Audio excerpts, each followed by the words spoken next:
en Es Radio, en Casa de Herrero, con Luis Herrero. Muy buenas tardes, señoras y señores. Bienvenidos al atardecer de este lunes, día 17 de abril de 2023. Bueno, vamos a ver. Lo primero que les tengo que contar es que uno de los asuntos que más cola ha traído durante mucho tiempo, la rectificación de la ley del sí es sí, finalmente llega a su recta de tribunas, porque el jueves se tiene que votar. Y se va a votar después de un acuerdo no entre el Partido Socialista y sus socios de la izquierda, sino después de un acuerdo entre el Partido Socialista y el Partido Popular. Y este acuerdo, naturalmente, pues todavía encabrita más, todavía produce más marejada en ese mundo político de la izquierda que está tan revuelto. Están muy enfadados en Unidas Podemos y también en Esquerra, también en Bildu, es decir, en los socios habituales de la mayoría gubernamental que sostiene a Pedro Sánchez durante toda la legislatura. Tanto es así que hoy, a la hora de vender el acuerdo públicamente, el Partido Socialista ha tratado de echarle mucha agua al vino y ha dicho, hombre, es un acuerdo, pero es un acuerdo de matices, de palabras, de precisiones especialmente técnicas. Escuchen a Andrea Fernández. Nosotros evidentemente queremos que el texto sea lo mejor posible, hemos negociado en términos de propuesta y bueno, pues hemos aceptado una serie de enmiendas, insisto, en términos estrictamente técnicos. Vamos a aceptar enmiendas y cuestiones técnicas residuales que tienen que ver pues literalmente con cambios de palabras, de expresiones, pero no vamos a aceptar ningún cambio sustancial en relación al texto que hemos planteado desde el Grupo Parlamentario Socialista. Bueno, ¿y el argumento cuela o no cuela? Es decir, ¿con esto se quedan tranquilos en Unidas Podemos o en el resto de las formaciones políticas que forman parte de la coalición Frankenstein? La respuesta es inequívoca, no cuela. Es decir, en Unidas Podemos están muy enfadados con el Partido Socialista, mucho a propósito de esta cuestión, y no lo disimulan. Es verdad que ya se van perfilando estilos. El estilo más suave, aunque tampoco disimula el enfado, es el de Ione Belarra. Se aparta de la mayoría progresista, de la mayoría feminista y de la mano del Partido Popular pretende nada más y nada menos volver al Código Penal de la manada, que es el que les pregunta a las mujeres si cerraron bien las piernas, si se resistieron lo suficiente. Creo que quien tiene que explicar por qué ese giro es el Partido Socialista. No dice cosas distintas Irene Montero, pero lo dice con un tono un poquito más enfadado, ¿no? Por decirlo de una manera suave. Es inexplicable para el Partido Socialista que vayan a reformar con el Partido Popular, que siempre se ha posicionado en contra de todos los avances en derechos de las mujeres, vaya a ser con ese Partido Popular con el que reformen la ley del solo sí es sí. Por lo tanto, si necesitábamos algún elemento más para que todavía se encabritara más la izquierda, pues aquí tenemos un elemento de discordia. Además, ese elemento de discordia se ha manifestado también a la hora de ver cómo se enfrentan unos y otros, socialistas y podemitas, ante la enorme cantidad de rectificaciones legales que se han producido, es decir, de excarcelaciones o de reducciones de pena de los agresores sexuales. Ustedes ya saben, porque está en todos los periódicos de hoy, que Pedro Sánchez, el presidente del gobierno, ayer en una entrevista en El Correo, en el diario El Correo, pidió perdón por los efectos indeseados de la ley. Y su perdón sonó de esta forma. Si hay que pedir perdón a las víctimas, yo pido perdón a las víctimas por estos efectos indeseados. Pero creo que ningún diputado, incluso de los grupos parlamentarios que hayan votado en contra de esta ley del sí es sí, está de acuerdo con rebajar las penas a los agresores sexuales. Bueno, ya saben ustedes que la reacción en caliente a estas palabras que acabamos de recordar, insisto que son de anoche, del presidente del gobierno, sobre todo por parte del principal partido de la oposición, es, oiga, si de verdad quiere pedir perdón, lo que tiene que hacer es cortar alguna cabeza, ¿no? Porque esto tendrá algún responsable político. Y hasta ahora nadie ha pagado el precio de la chapuza que ha supuesto después la reducción de tantas penas, o por lo menos la rebaja de las penas que se impusieron en su día. ¿Y por qué quiero recordar este perdón? Porque hoy ha pedido perdón Irene Montero. Pero me gustaría mucho que ustedes cotejaran el perdón de Sánchez, insuficiente para la derecha, pero después de todo, perdón por los efectos indeseados, sin señalar a nadie, y el perdón que pide Irene Montero. Irene Montero no pide perdón por lo que hayan hecho mal ellos. Pide perdón por las decisiones judiciales que puedan haberse derivado de la mala aplicación de su ley. Con que una sola víctima necesite el perdón del Estado ante las decisiones judiciales de rebajas de condenas sería suficiente para que lo hagamos, para que pidamos perdón, y no solamente para que pidamos perdón por esas decisiones judiciales de bajadas de pena, sino también para que nos ocupemos. Precisamente por eso estoy defendiendo que es necesario que la reforma que hagamos de la ley Solo sí es sí sea una reforma feminista. ¿Desde cuándo hay que pedir perdón por algo que hacen otros? Es una cosa que me deja muy perplejo, pero queda claro que marca una diferencia, a mí me parece que una diferencia sustancial además, lo que acabamos de escuchar en boca de Irene Montero en relación a lo que habíamos escuchado de Pedro Sánchez. Y esta diferencia lo que hace es que pone de manifiesto que las relaciones entre el Partido Socialista y Unidas Podemos están muy tocadas. Les decía desde el primer momento del programa que uno de los elementos que nos van a acompañar de aquí al 28 de mayo con toda seguridad es esa fuerte marejada que hay en el ala izquierda, a la izquierda del espectro político, a la izquierda del PSOE, pero no solo, porque también el PSOE forma parte de esa propia marejada. Y ayer se produjo un acontecimiento que ha traído mucha cola y que todavía agita más esas aguas. Me refiero a la entrevista que concedió a La Sexta Yolanda Díaz, la que tiene que liderar ese espacio político de Sumar. Entrevista a Jordi Évole. Se ha comentado muchísimo. Ha dado lugar a enorme cantidad de comentarios y además de polémicas con carácter retroactivo. Por ejemplo, en un momento determinado, Yolanda Díaz explica que ella no se cree que la petición de primarias sea sincera por parte de Podemos. Es decir, ella no se cree que firmando ese acuerdo de primarias abiertas, Podemos se sumara a la plataforma Sumar. ¿Tú te crees que si le firmamos un documento hoy a Podemos, a su secretaria general diciendo eso, están dentro de Sumar?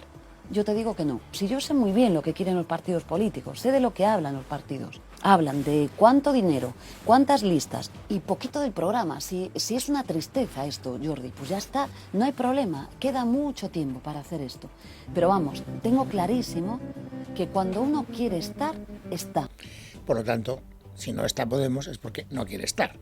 Y sobre todo, me quedo con la primera parte de esta afirmación que acaban ustedes de escuchar. Aunque firmara ese acuerdo que me pide Podemos, Podemos no se sumaría a la plataforma que yo lidero. Y Ione Belarra, esta mañana, que es la secretaria general de Unidas Podemos, ha dicho que de eso nada monada, que ella sigue tendiendo la mano y que si se firma ese acuerdo de primarias abiertas, esta misma tarde firman el acuerdo. Tiendo la mano a Yolanda Díaz, de hecho estoy perfectamente disponible en cualquier momento para que lleguemos a ese acuerdo de primarias abiertas entre Podemos y Sumar y que podamos también dar ese mensaje positivo, ¿no?, a la gente progresista que entiende que aunque somos proyectos distintos, pues interesa de cara, pues bueno, por la ley electoral que tenemos en España, que nos presentemos conjuntamente a las elecciones y podamos seguir cambiando este país. Bueno, pero tal vez lo que más cola ha traído no han sido las, afirmaciones genéricas de Yolanda Díaz a propósito de ese espacio político que representa Unidas Podemos, sino cuando singularizaba sus críticas con nombres y apellidos. Y entonces los momentos, digamos, más broncos, más duros, los que han traído más resaca, han sido aquellos que tuvieron como protagonista, por ejemplo, a Pablo Iglesias. De Pablo Iglesias dijo varias cosas, Yolanda Díaz. La primera, que se equivoca cuando pide la unidad a tortazo limpio. Dos no acuerdan si uno no quiere. Si tú pides la unidad a torta limpia, a tu electorado lo estás deprimiendo. Y luego da igual que te des la mano. Y la respuesta de Pablo Iglesias en RAC 1 ha sido simpática, entre comillas. Tú hablas de tortazo limpio y sin embargo hablas de tortazo limpio a hostia limpia. No sé en qué ayuda la ensalada de hostias de ayer a que nos vaya bien en las elecciones municipales y autonómicas. O sea, es como, yo creo que tendría más sentido hablar de las propuestas del programa, de cómo frenar a la derecha, que este tipo de cosas. La verdad es que se le notaba muy escocido a Pablo Iglesias, porque en RAC 1 generalmente, pues todos los lunes tenemos, y no todos, casi todos los lunes, tenemos motivo para entresacar algunas de sus declaraciones porque forman parte del catálogo de declaraciones más destacadas del día. Y hoy también, pero el tono de hoy de Iglesias es un tono mucho más herido. Yo creo que las declaraciones ayer de Yolanda Díaz le llegaron al hondón de su corazoncito de izquierdas y hoy lo ha exteriorizado con ese tono tan desabrido. Bueno, no solo por la terminología esta de hostia limpia y todas estas historias, sino porque además reaccionó mal a una acusación que Yolanda Díaz distribuyó a partes iguales entre Pedro Sánchez y Pablo Iglesias, lo cual ha provocado también una resaca mucho más generalizada en la izquierda. Saben que en un momento determinado Yolanda Díaz dijo que efectivamente hay actitudes machistas tanto en Pedro Sánchez como en Pablo Iglesias. ¿Se ha encontrado con ellos dos a veces en comportamientos machistas? Sí, absolutamente. Yo creo que yo y toda España, vamos, sí. Esto de dar golpes en las mesas, en las negociaciones... Pero eso lo ha visto. Estoy rodeada de esto. Sí. Claro, Jordi, por Dios. Bueno, a Iglesias, como luego veremos, le ha sentado mal. Pero a quien le ha sentado muy mal es a todo el sector femenino y feminista, pero sobre todo femenino, del gobierno de Sánchez. Es decir, todas las ministras de Sánchez, yo he contabilizado hasta 4. Reyes Maroto ha hablado, Pilar Alegría ha hablado, y vamos a escuchar también a Nadia Calviño y a Margarita Robles. Y todas para defender a su líder. ¿Cómo que mi líder es machista? ¿Cómo se le ocurre a alguien decir que Pedro Sánchez tiene comportamientos machistas? Ni hablar. Y aquí estoy yo, mujer, para dejarlo perfectamente claro. La primera en hablar, en cuestión de rango, la vicepresidenta primera del gobierno, Nadia Calviño. Desde que llegamos al gobierno en 2018, con 3 vicepresidentas, una mayoría de mujeres ministras, con esas leyes para equiparar la baja de maternidad y de paternidad, para reducir la brecha de género en el ámbito laboral, para subir el salario mínimo interprofesional, para equiparar las pensiones, en fin, todas las medidas que hemos tomado desde 2018 creo que ponen de relieve que el nuestro es un gobierno feminista con un líder, un presidente del gobierno feminista, así que me sorprende que alguien pueda decir lo contrario. Bueno, todos y todas, lo digo porque antes he dicho que han sido solo mujeres y me olvidaba de Marlaska, que también ha hablado del comportamiento no feminista de Pedro Sánchez como presidente del gobierno, pero les citaba a Calviño, a la que ya hemos oído, a Reyes Maroto, a Pilar Alegría y a Margarita Robles. Yo, desde luego, personalmente, todo lo contrario. No he visto ninguna actuación machista en el presidente del gobierno. E insisto, no está bien salir diciendo que o bien que un ministro tiene que dimitir cuando tú formas parte de un gobierno o hablar de machismo, que yo no lo he visto. Si ella lo ha visto, que explique cuándo.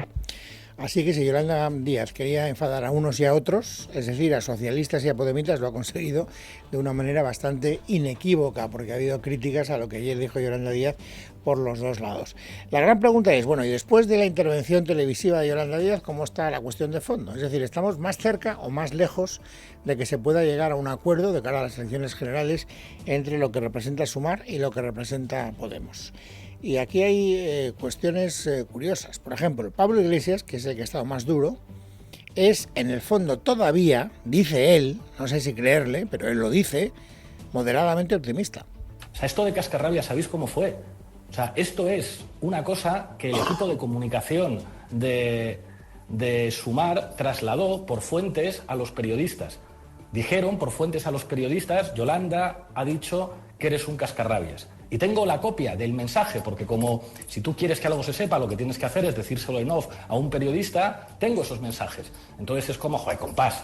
O sea, que yo entiendo que la política es dura, pero estáis, digamos, subiéndose a un relato de los medios para construir eso, que además que yo lo asumo. O sea, que es como si tengo que asumir que me enfado por ciertas cosas, pues es así. ¿Qué le voy a hacer? No siempre se puede sonreír. Bueno, pido disculpas porque me he equivocado a la hora de dar paso a este testimonio que acaban de escuchar. Este testimonio responde, ustedes ya lo han deducido porque son listos, a el enfado que le ha producido al propio Pablo Iglesias que Yolanda Díaz hablará de él como del presidente del gobierno como un machista que da golpes en la mesa, que tiene comportamientos extemporáneos, que tiene mal genio, que da gritos, etcétera. Y eso, el cascarrabias, bueno, ya han escuchado ustedes la explicación que daba el señor Iglesias y también nos sirve, yo creo, una vez más, como demostración evidente de que estas declaraciones de Yolanda Díaz le han sentado mal. Pero les decía, al final esto nos acerca o nos aleja el acuerdo, y retomo la idea. Según Iglesias, hay todavía motivos para el optimismo. O sea, yo creo que lo de ayer está haciendo reflexionar a mucha gente de Sumar. Y hay gente que me está escribiendo y que está diciendo cosas como lo de ayer no fue bien. Eso yo creo que debería servir a todo el mundo para entender que un acuerdo entre Podemos y Sumar es necesario. Él, por lo tanto, parece que quiere fijarse en el vaso medio lleno. Bueno, ayer metió la pata Yolanda Díaz, me lo están haciendo llegar a través de los mensajes habituales de WhatsApp, y esto puede ser un revulsivo, puede ser un punto de inflexión que nos permita retomar una negociación con un talante tanto más optimista. Sin embargo, fíjense, Irene Montero ha sido preguntada por lo mismo, y ella no se fija en el vaso medio lleno, ella se fija en el vaso medio vacío. Bueno, yo creo que es muy preocupante que Yolanda Díaz siga reforzando esa idea, esa posibilidad de que Podemos y Sumar no vayamos juntos a las elecciones. Creo que eso genera mucha tristeza en mucha gente. Y por lo tanto no parece, insisto, en que esté muy contenta con lo que ha ocurrido. Bueno, estas declaraciones luego siempre hay que digerirlas y por lo tanto esto pues provoca un sedimento que el tiempo se encarga de ir colocando en su sitio. Ya veremos si tiene o no tiene más trascendencia. De momento, hoy se ha hablado, como ven, y mucho de esas declaraciones. Y también se ha hablado mucho de algo que va a ser un eje, sin duda, en la campaña electoral de los partidos de la izquierda y también de la derecha, como luego veremos, pero se va a utilizar como arma arrojadiza de unos contra otros. De hecho, ya está siendo utilizado como arma arrojadiza de unos contra otros. Me refiero a la vivienda. Saben ustedes que una de las novedades de la semana pasada fue el acuerdo que alcanzó el Partido Socialista con Bildu y con Esquerra, pero respaldado posteriormente por Unidas Podemos, para sacar adelante la ley de vivienda. Y hoy muchas de las declaraciones de los dirigentes políticos de la izquierda han girado en torno a esa nueva ley y en torno a esa necesidad que, según ellos, tiene nuestro país, y creo que en eso no se equivocan, de proporcionar viviendas asequibles, sobre todo a los jóvenes que se quieren emancipar. Por eso se han producido, insisto, muchas declaraciones, y además con un carácter, todas ellas, marcadamente electoralista. Por ejemplo, la ministra del ramo, Raquel Sánchez, que ha dicho pues que va a haber una muy fuerte inversión por parte del Gobierno para facilitar cuantas más viviendas mejor. La inversión prevista hasta el año 2026 superará los 10.000 millones de euros. Su culminación será la aprobación con carácter inminente de la primera ley de vivienda de la democracia, una de las más avanzadas de Europa y que va a situar a nuestro país a la vanguardia en el reconocimiento del derecho a una vivienda digna y adecuada. Bueno, pero no solo se va a producir una inversión de 10.000 millones de euros, es que además todas aquellas viviendas que tuvo que asumir el llamado Manco Malo, como ustedes recuerdan, en los momentos terribles después de la crisis financiera, el Sareb, todos aquellos que se puedan naturalmente destinar a ese fin, van a ser utilizados también por el Gobierno para facilitar el acceso a la vivienda a las personas que necesitan imperiosamente de una vivienda donde vivir. Así lo dijo ayer el presidente del Gobierno, pero así lo ha aclarado hoy, todavía con más detalles, la ministra de Economía, Nadia Calviño. Lo que hemos ido haciendo es justamente identificando qué parte del parque se puede destinar a vivienda social y viendo cómo articular acuerdos no solo con ayuntamientos y comunidades autónomas, también con ONGs, también encargando a entidades que están especializadas en el acompañamiento social, cómo podíamos dar un aprovechamiento, como decía, pleno del 100%. Bueno, como ven, este va a ser uno de los ejes de la campaña, yo estoy completamente seguro, y es uno de los asuntos de fondo de los que más se va a hablar. Y les decía hace un instante, y ahora les voy a explicar por qué llegaba yo a esa conclusión, que se va a utilizar como arma arrojadiza de unos contra otros. Entre otras cosas, porque ya lo hemos visto la semana pasada, pero es que por si quedaba alguna duda, anoche, en esas declaraciones al correo, el presidente del Gobierno dejó muy claro que la única crítica que a él no le parece razonable es que él haya pactado esta ley con los grupos nacionalistas, que es lo que le está echando en cara, o una de las cosas que le está echando en cara el Partido Popular. Según Sánchez, es el Partido Popular el que tiene completamente desatendido este flanco desde hace muchos años. La pregunta no es que esos avances sociales vengan avalados o respaldados por distintas formaciones políticas nacionalistas, sino que todos esos avances sociales los hemos logrado con el PP en contra, a pesar del PP y sin el PP. Bueno, y esto quiere decir que esta bandera va a quedar en exclusiva en manos del Partido Socialista, es decir, va a ser un argumento electoral que esgrima exclusivamente el PSOE. No. Ya les digo que no. Y les digo que no porque una de las personas que está más activa también en esta materia es Isabel Díaz Ayuso, que es la presidenta de la Comunidad Autónoma de Madrid.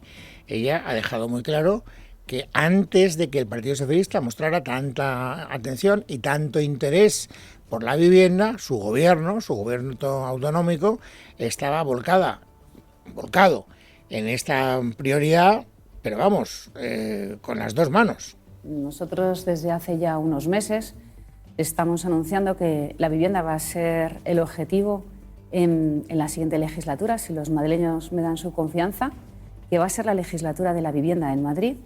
Y es un gobierno que vive obsesionado con la Comunidad de Madrid y con siempre competir y colapsar todo lo que hacemos, eclipsarlo, ¿no?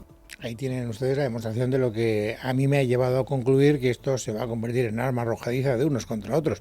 Hemos visto cómo el PSOE lo vuelve contra la cabeza del PP y vemos cómo el PP se revuelve, y además se revuelve argumentalmente, porque Isabel Díaz Ayuso no solo dice, oiga, nosotros llevamos trabajando en favor de la vivienda desde hace muchos meses.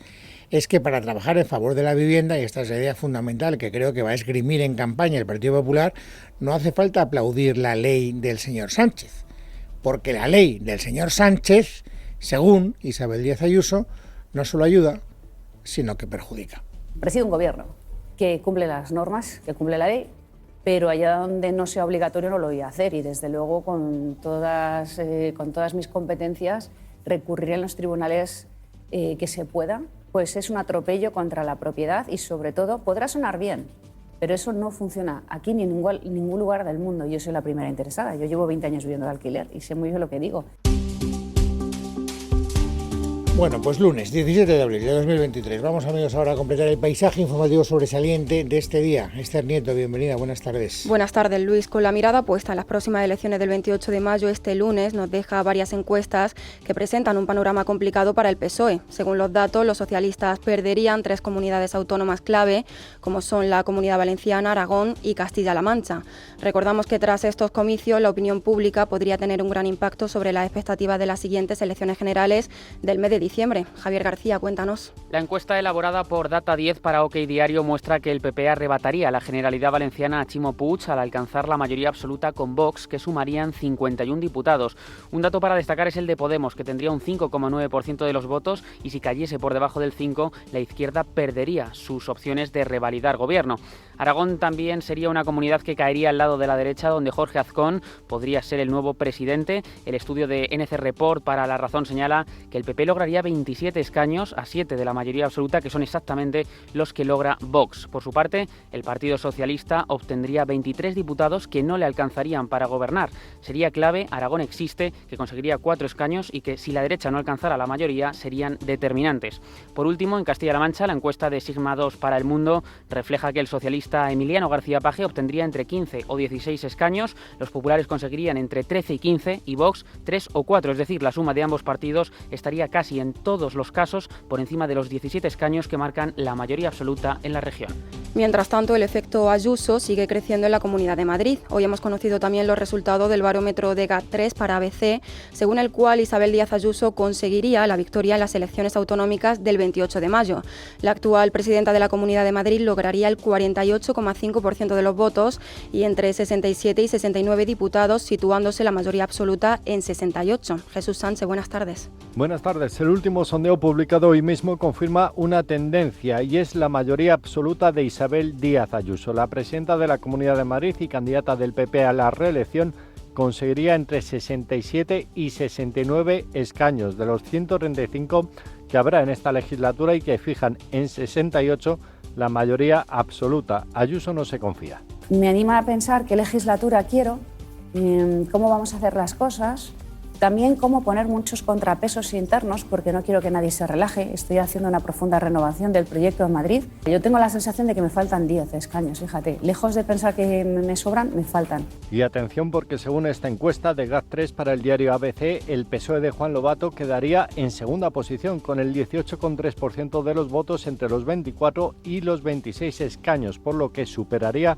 a Más Madrid. Lobato quiere consolidar su imagen ante los madrileños, que le conozcan. Y en todas las encuestas que estoy viendo se produce un elemento que en mi caso es importante. Yo hace un año, como ustedes saben, tenía un grado de conocimiento de 0. Y en todas las encuestas vemos lo mismo, que conforme aumenta el grado de conocimiento, aumenta la valoración y aumenta el voto. Más Madrid sí que mantendría la segunda plaza, según el sondeo publicado por el diario El Mundo el pasado sábado, que también otorga la mayoría absoluta para Díaz Ayuso. En ambas encuestas, Vox queda en cuarto lugar con entre 10 y 12 escaños y Podemos entra en la Asamblea con 7 escaños, perdiendo 3 diputados de los 10 que tiene actualmente. Y por cierto que Isabel Díaz Ayuso ha llevado a cabo una profunda renovación en su lista a la Asamblea de Madrid, donde casi el 50% de nombres son nuevos, nombres de los que salen a relucir algunos afines al expresidente del Partido Popular Pablo Casado y de los que sorprenden otros como Patricia Reyes, la diputada nacional de Ciudadanos. Paloma Cuevas. Tal y como ha venido subrayando en las últimas semanas, Isabel Díaz Ayuso ha apostado por el cambio en las 179 listas que ha elaborado el PP de Madrid. La presidenta madrileña acaba de asegurar que están llenas de renovación, de experiencia, de integración y todas tienen un sentido. Han sido todas hechas, no ha habido nada al azar, ha sido un trabajo en equipo y yo creo que además nunca había habido tanta sintonía en el Partido Popular de Madrid a la hora de hacer estas listas. En lo que se refiere a la lista del PP a la Asamblea de Madrid, en los primeros puestos Díaz Ayuso ha contado con su núcleo duro. El secretario general del PP de Madrid y su director de campaña, Alfonso Serrano, será el número 2, mientras que el puesto 3 es para el vicepresidente de la Comunidad, Enrique Osorio. De 4, la presidenta de la Asamblea, María Eugenia Carballedo. En quinto lugar, el consejero de Economía y Hacienda, Javier Fernández Lasqueti, a quien le siguen la consejera de Medio Ambiente, Paloma Martín, y el consejero de Sanidad, Enrique Ruiz Escudero, a quien Ayuso ya dirigió al Senado. Por otro lado, salen cargos cercanos al expresidente del PP, Pablo Casado, como Ana Camins o Diego San Juan Benito, y ha llamado la atención la incorporación de la exdiputada nacional de Ciudadanos, Patricia Reyes. Antes de las elecciones generales se prevé un fuerte parón de la economía. Así lo pronostica este lunes la Fundación de las Cajas de Ahorro, Funcas, que proyecta que la economía española crecerá un 1,5% este año, medio punto más de lo que se creía hace 3 meses, pero con un parón desde el verano. Leticia Vaquero, buenas tardes. Buenas tardes. El Centro de Análisis ha presentado sus nuevas previsiones económicas y concluye que este año la economía española crecerá más de lo previsto hace 3 meses, un 1,5%, aún muy lejos del optimista 2,1% del Gobierno. Lo ha explicado en rueda de prensa su director general, Carlos Ocaña. En conjunto, un crecimiento del 1,5% ese año 2023 y al siguiente año un comportamiento parecido. Anticipamos un crecimiento para 2024 del 1,4%. De manera que, con respecto a cómo veíamos la situación hace 3 meses, lo que estamos diciendo es que el comportamiento en 2023 será algo mejor de lo anticipado y en 2024 algo peor de lo anticipado. En el primer semestre del año habrá una tasa de crecimiento mayor que en la segunda debido a la desescalada de los precios de la energía, el buen comportamiento del turismo y la ejecución de los fondos europeos. A finales de año impactará más la política monetaria y las tensiones financieras. Asimismo, Funcas avisa de que lamentablemente la inflación va a seguir acompañándonos muy por encima del objetivo del Banco Central Europeo del 2% y que la tasa media para este año en España será del 4,3%. El presidente del Tribunal Constitucional, Cándido Conde Pumpido, ha recuperado una sentencia que él mismo elaboró hace años y que ya fue rechazada por el anterior Tribunal de Garantías para avalar el abuso del decreto ley por parte del gobierno de Pedro Sánchez. Más detalle, Miguel Ángel Pérez, buenas tardes. Buenas tardes. Fuentes del Tribunal Constitucional consultadas por Libertad Digital afirman que Cándido Conde Pumpido fue asignado hace 2 años para elaborar la sentencia sobre el abuso del decreto ley por parte del gobierno de Pedro Sánchez. Tras ser deliberada su propuesta y ser rechazada por el anterior pleno del Tribunal Constitucional con mayoría conservadora, la ponencia recaló en el magistrado conservador Alfredo Montoya, que abandonó el Constitucional por enfermedad. Posteriormente, la sentencia sobre este asunto fue encargada al magistrado izquierdista Juan Antonio Siool, que la metió en un cajón. Meses después, tras la última renovación del Constitucional, que da la mayoría actual de 7 magistrados a 4 al bloque izquierdista, la ponencia fue asignada al conservador César Tolosa. Su propuesta fue rechazada y finalmente Conde Pumpido, ejerciendo como nuevo presidente del Constitucional, se volvió a asignar designar dicha ponencia y conseguía aprobarla con la nueva mayoría izquierdista,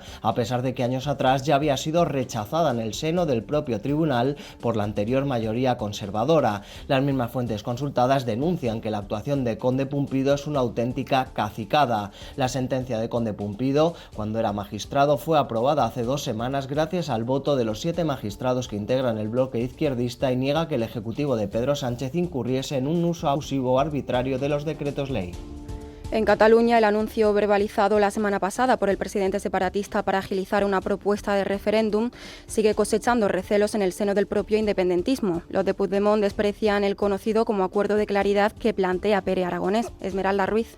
Que Esquerra no despega en las encuestas puede ser el verdadero motivo que ha movido el anuncio del presidente aragonés que usará durante la campaña el nuevo referéndum como revulsivo electoral. De ahí que tengamos que leer en clave de estos comicios tanto la postura de Salvador Illa, rectificando ahora para rechazar asistir a la mesa de partidos, como la de los ex socios de Junts, burlándose de la propuesta y acusando a Esquerra de tratar de adormecer la fuerza independentista. Hoy Josep Rius, que es el portavoz de Junts, ha dicho que el acuerdo de claridad, lo de buscar encaje a un nuevo referéndum, es una estrategia para desplazar su debilidad parlamentaria. El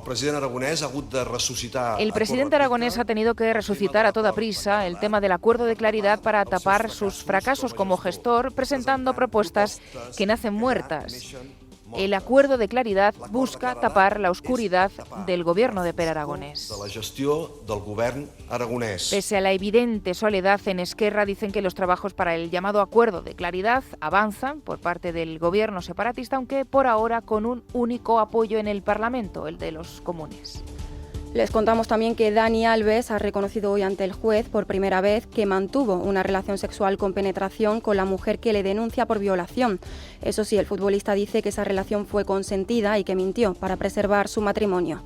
Y terminamos contándoles que ha sido condenado a 1 año y medio de prisión José María López, el exconcursante del programa Gran Hermano, por un delito de abusos sexuales cometido contra otra participante en 2017. Ocurrió durante la emisión del reality. Además, el juzgado decreta 4 años de alejamiento y obliga a la productora del programa a indemnizar con 7.000 euros a la joven por daños morales, aunque la sentencia se puede recurrir. En casa de Herrero, Es Radio.